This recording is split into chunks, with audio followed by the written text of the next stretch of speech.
The big mouth, big bottomed MC Daney on Happy Town. So can you talk a little bit about your character and what you're doing in the film? Yeah, the thing that really drew me to this character and that I find very exciting is that a lot of times in television and film, like the lead guy or the whatever you call him is this hero guy who wants to be the stud. And Tommy, what I found interesting is he didn't want to. He was very reluctant. He was very content living in his dad's shadow and not having to be a grown-up, so to speak. And because of the events that transpire, he's forced to kind of grow up. And so he's a very reluctant hero. He's not confident in what he does, and he starts to get there towards the end of the season, but definitely in the beginning, he's just scared, and he only becomes a sheriff and takes kind of responsibility because Big Mouth over there has some. Has anybody seen it yet? Anybody seen the pilot? Yeah. So some interesting events happen, and MC is out of commission, and I have to take over. Were you attracted to the idea that this show seems to have lots of levels? The one that you can kind of look at as a family, maybe it's functional family time, but it's a family show. There's that mystery there. I mean, did you like that? Absolutely. So just to back up just a little bit, I had worked with the creators before. I had done a show called October Road with Josh, Scott, and Andre, and I left my stuff over there. I'll deal with it later. They came to me and told me about this show, and I was. My favorite part about this is they made a promise to one another that they wouldn't tell me about it. They had written the show, created this character for me, and they were like, we can't tell him because we don't want to tell him in case it doesn't get picked up, and then why get somebody else involved and get his hopes up or whatever. But each individually told me secretly, and then I had they would be like, hey Geoff, I got to tell you, we got this show, and then I would pretend when the other one came up and told me, I would pretend like I didn't know anything about it, and so they're all big. They were all like kids too, very excited. So I wanted to work with these guys anyway, and then what I was very afraid of is when they told me about the show, I asked them not to give me too many details because I really wanted to read it for the first time myself and form my own opinions and go from there. When I read it, I did. What I was so excited about it is that it was different. There were a lot of levels. That Tommy was reluctant instead of hey, I'm the guy. And so my character is he wants to be a family guy. I know that there's some.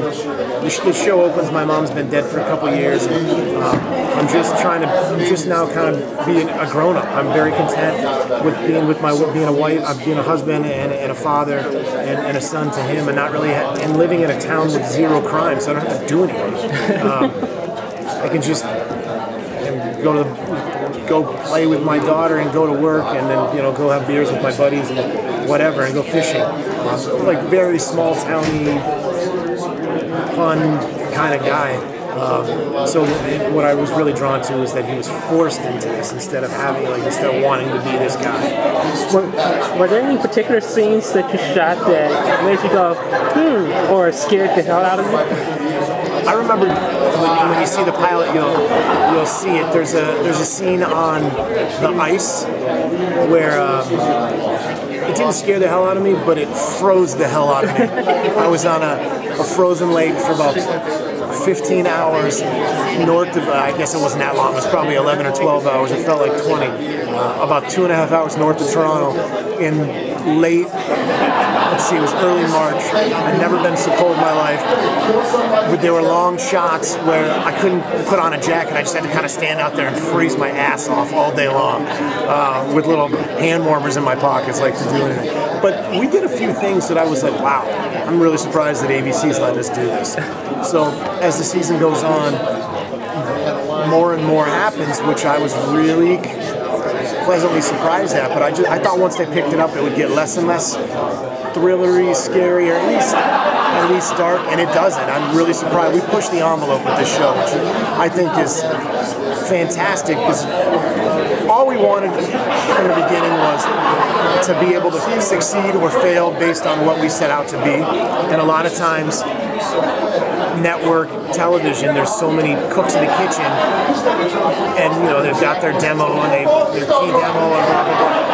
I was really surprised that they let us continue to go down this path that we started off on, and it does get dark, and it's fantastic. Amy Acker was talking about this big supporting cast, tons of characters. What was it like playing against all those different characters and kind of having to lead with all these supporting characters? What was interesting for me is being the lead, working with other people that I've always looked up to. Sam Neill, he's the coolest. He's he's an international pimp. That guy's incredible. He's forgotten more about acting than I'll ever know. I've been fans of Steven Weber and Francis Conroy, and every week, and Bob Wisdom from The Wire. Every week I would show up and I would get to play with, or every day, every scene it was different, and I would just get to play with these people that are fantastic and so wonderful and different. It was a blast. So for me, it was this is fantastic. I just was a little. Sometimes I had to be like, God, I gotta. If I'm supposed to be the lead, I better know what the hell I'm doing, and I not always do. But yeah, they're great. That's one of the great parts about it. There is such a big cast, so there's a lot of mouths to feed and a lot of stories to tell, and you can't get bored because there's so many different things you get to do. Are you looking forward to the WonderCon panel, and what are you guys going to do special for it? I'm super excited about this because I've never done anything like this before, so I don't really know what to expect. I don't know if we walk out there and pass out or what I'm going to do, but it's, as you can tell, that my father MC there and I don't seem to shut up, so I think we'll be all right. We might not be talking about what we're supposed to talk about, but we'll be talking. What does this character in particular challenge you that hasn't challenged you before in any of your previous roles? That's an interesting question. I think that by virtue of the standards of Hollywood, when you are, I consider myself just a giant meathead, especially in Hollywood. There's so many they're the halfway decent good-looking guy, or a halfway decent meathead guy. They're this guy, whatever. So for me, this was, instead of just being the boyfriend or the date or whatever it is, there's so many different things. This guy is, he. What I loved about him is that everything within the first 60 minutes, I guess technically 42 minutes, whatever, but. Within that first hour, everything that he has come to know and love in his whole life, the very foundation of what he believes is his life, crumbles, and he is forced to not only figure out why his dad goes crazy a little bit, who the murderer is, and then who's this Magic Man person, all at the same time still trying to be a husband and a father. So sometimes it was oh my God, every week this bad shit happens to Tommy. But that was fun for me because you get to kind of explore that and do things that I just hadn't, that you don't see, that lead characters don't get to do all the time. So he's not just your typical hey, I'm the hero. It's he's a sack of shit that's trying to figure things out, and he becomes that. And he gradually figures out how to be a hero, for lack of a better phrase, I guess. You shot 8 episodes so far. Is this a self-contained arc, or does it end on a cliffhanger?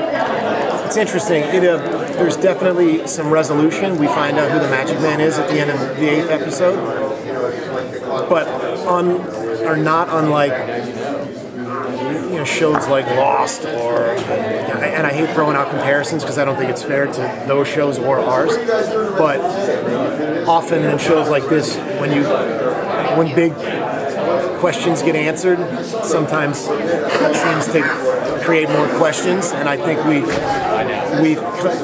every episode there's a little bit, it's a little serialized, and there is some resolution. Each episode has its own arcs and you figure things out, but the overriding theme of the first 8 episodes is who is the Magic Man, and we find that out at the end of the 8th episode, and it is so surprising and earth-shattering to the folks in Happy Town that it really changes things in a good way.